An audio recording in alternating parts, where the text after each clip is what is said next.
Hello, welcome back to a new series of DevLive. We are introducing this time the content we'll have at DevCon 2022. So we'll meet next week on 9th and 10th of November at Nord Event Center by Global World. So I think this is actually a call for you to not miss the chance to take your entrance ticket because you'll enjoy 2 full days of technical content. Today, I have the honor to introduce you my guest, Bianca Barbu, Technical Director, Business Applications at Tech. Tech will join DevCon 2022 as Data AI and Machine Learning Partner. So welcome and thank you for accepting our invitation. Thank you for the invite, and it's good to be here this year. Thank you for your trust. And I would like to start by introducing yourself and tell us a few things about Tech. Sure. As you mentioned, I'm currently leading the technology direction for RimTech, for a business unit which is in charge with the business applications part. And with regards to myself, I usually like to be brief, saying that I'm an engineer. I've done for about 9 years software development, and then I switched to the management part. But I still like to keep up with technology and try things hands-on. As per RimTech, I believe we like to call ourselves developers, innovators, thinkers, software builders, and hardware makers, just to highlight some of the core DNA values for us. And in general, we put all our efforts together and try to build solutions which bring value added for our customers and for the end users. I would say that it might worth mentioning that we are divided in 4 pillars. The R&D and robotics part, the R&D, robotics and engineering are the first 2 pillars. Then the automotive and business applications. This kind of spin-off was shifted in time, and it led to a good maturity per each layer in the company. What might be also good to mention is that we have delivery centers across multiple geographies in Eastern Europe and North America, and I believe this is a plus because the diversity comes with inspiration, and it leads to sometimes to the inception of valuable tech works. This is a wonderful message. I think diversity is also on our lips during our talks. And you also mentioned the pillars that are hot topics on the data AI and machine learning stage at DevCon. I'm also curious, what is the main focus of your company IT activities right now? Can you develop more maybe on the projects or what you would like to share with us? Yes. So underneath this pillar, the lower level knowledge contributes to all the projects, and this in these areas I would mention maybe the IoT part, the augmented reality and virtual reality, the machine learning, where we recently started to do also optimizations with lowering and quantization.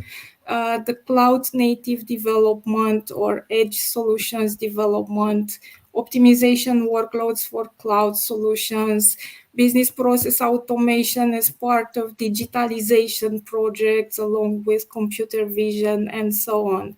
These are just part of them. And in general, we use the technology to do custom system design and development and fit it per customer needs and use cases. What else shall I add here? Maybe that we look to build partnerships rather than having new customers on board and leaving things at this level. We like to provide support and guide the customers through the whole user experience journey, product crafting, fitness against the market, competitors, product evolving needs. And from here, we get to building evolutionary architectures, which take into consideration a lot of dimensions. And what I would maybe highlight here is the dimension which supports the incremental change. And at the end of the day, the quality of the deliverables, I would say, are the statement for what we do. Thank you for sharing these insights with us. You already, I think, mentioned some of the reasons why especially should work for you, because they seem very appealing, meaning that you're really in trend with the tech stack and seems very attractive. But can you also share some 2-3 reasons that especially should work for you? It's hard to put in a nutshell only 2 or 3 of them, but I will try. I would say that one of the key aspects is that we constantly invest in the personal growth of our engineers. We go towards a distributed management model with autonomous team, where we encourage them to have a strategic mindset and feel the empowerment. And this seems to be a good thing for them to be motivated. And I believe it's also part of a healthy culture within organizations nowadays to leave aside the old layered management model. I would say the engineering DNA in the company could also be an appealing factor. And there is this thing, we like to challenge the status quo and never consider that something is de facto good and it works perfectly. And this opens new doors for incremental innovation or optimizations. We have something in common because this guides us as well in what we do, and I'm very glad that you are mentioning, because it's something that we aspire to do, and hope it's resemblance in everything we have built till now. Now I'm curious, how do you see the future of work, and how do you frame it during this time we are now? This is a tough question because I believe the whole context we are in nowadays, it's quite difficult, and it has an impact for most of us, most likely. So we find ourselves in a transition and highly transformational reality where each of us has to find again the safety zone. And this, I believe, would be an important point before moving again and finding new resorts which would enable a solid continuation for us. And here the solution might be a hybrid one. Even the workplace are becoming more and more hybrid ones. And it might go even to accelerated learning for specific areas. But at the end of the day, I believe we should take the momentum and find that spot from which we can move farther. And despite all the storms and failed attempts, at the end of the day, we should we should feel the joy and fulfillment for what we do and try to do it at our best.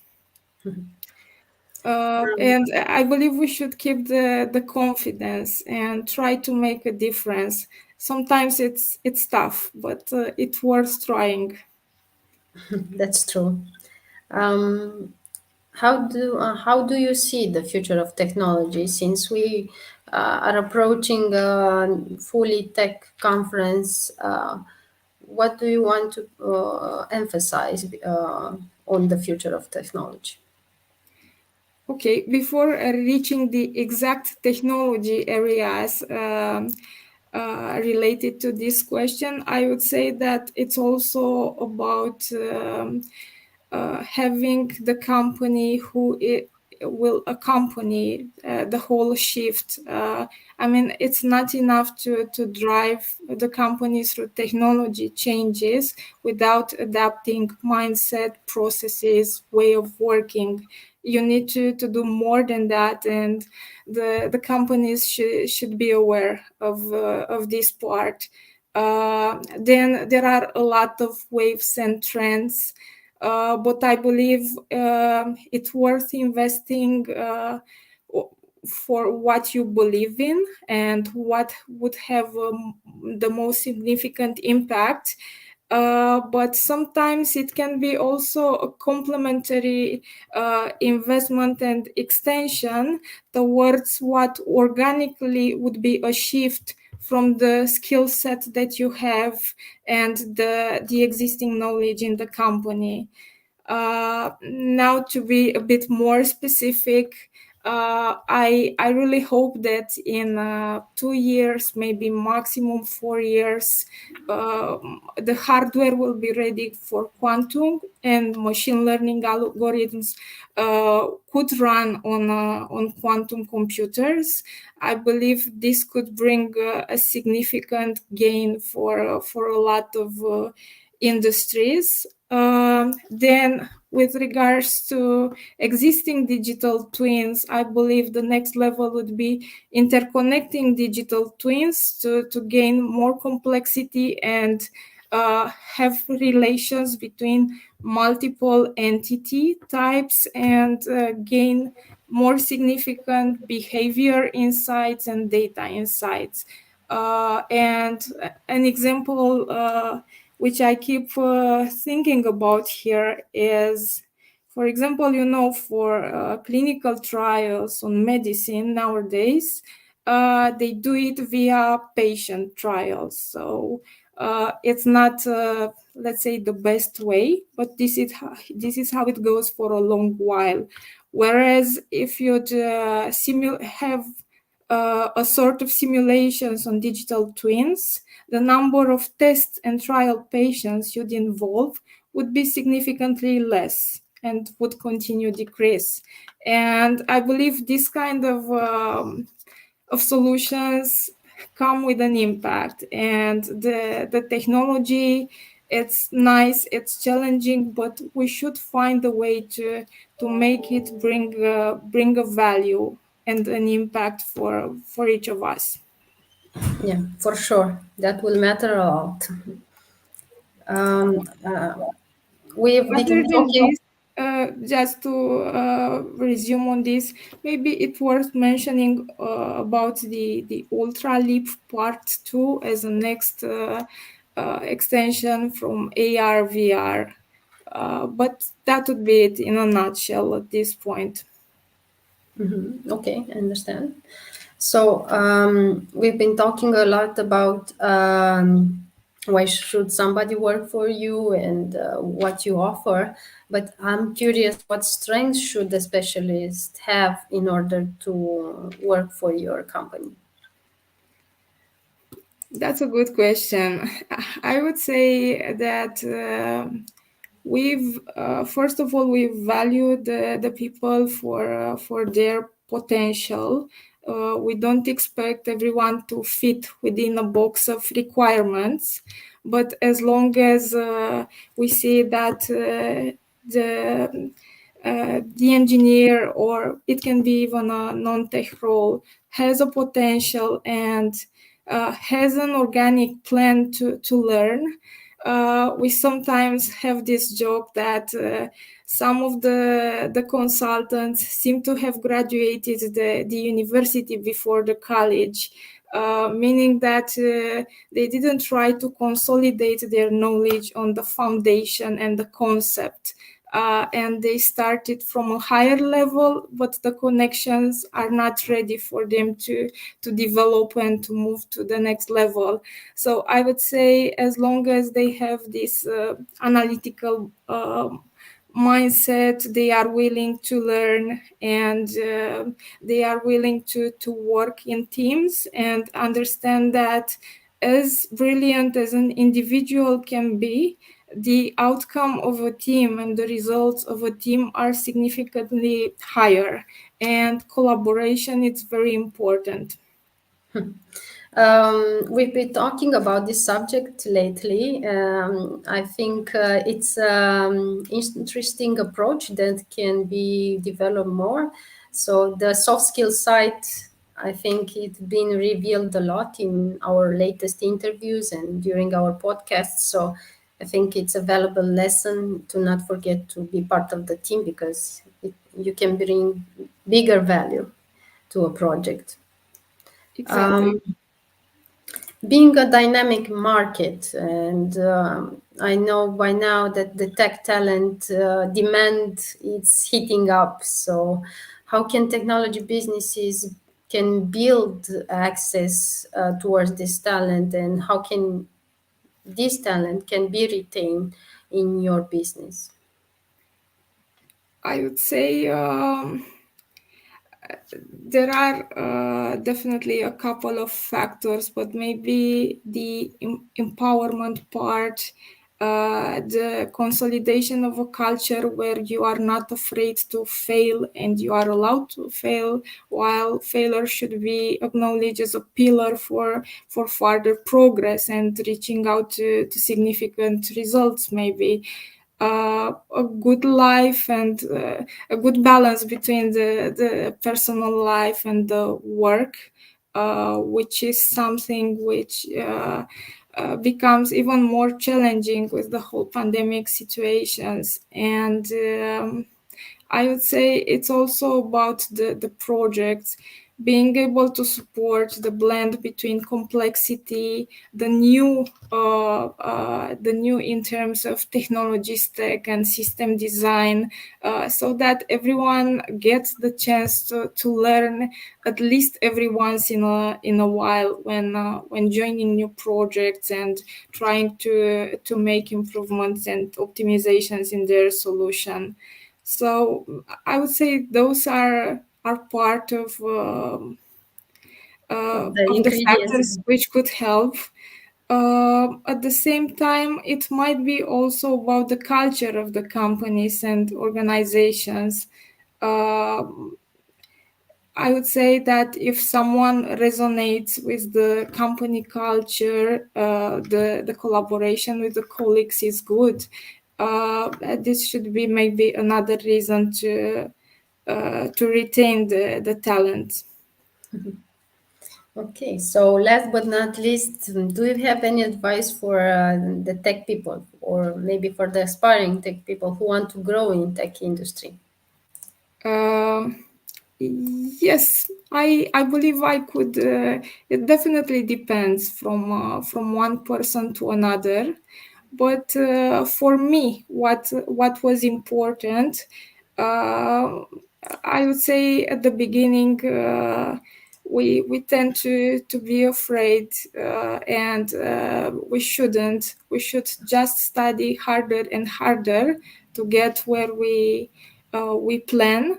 We should have the patience and take the time to dive deep rather than jumping from one opportunity to another without understanding enough from the ecosystem, the systems we interact with.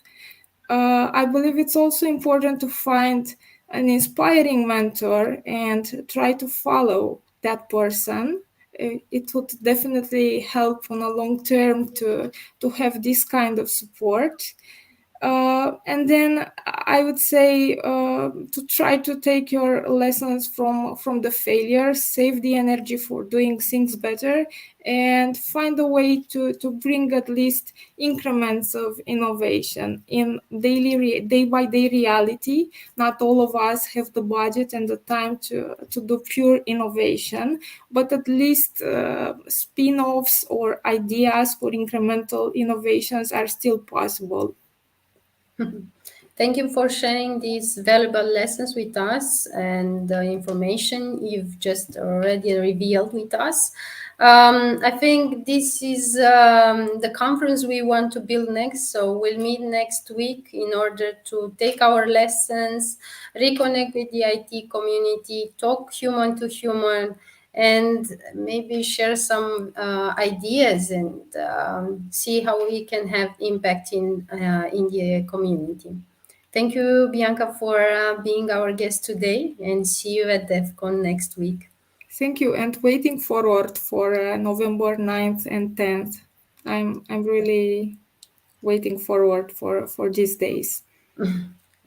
Us too, because we are very excited, and I think we'll have some valuable keynotes this year sharing deep technical content.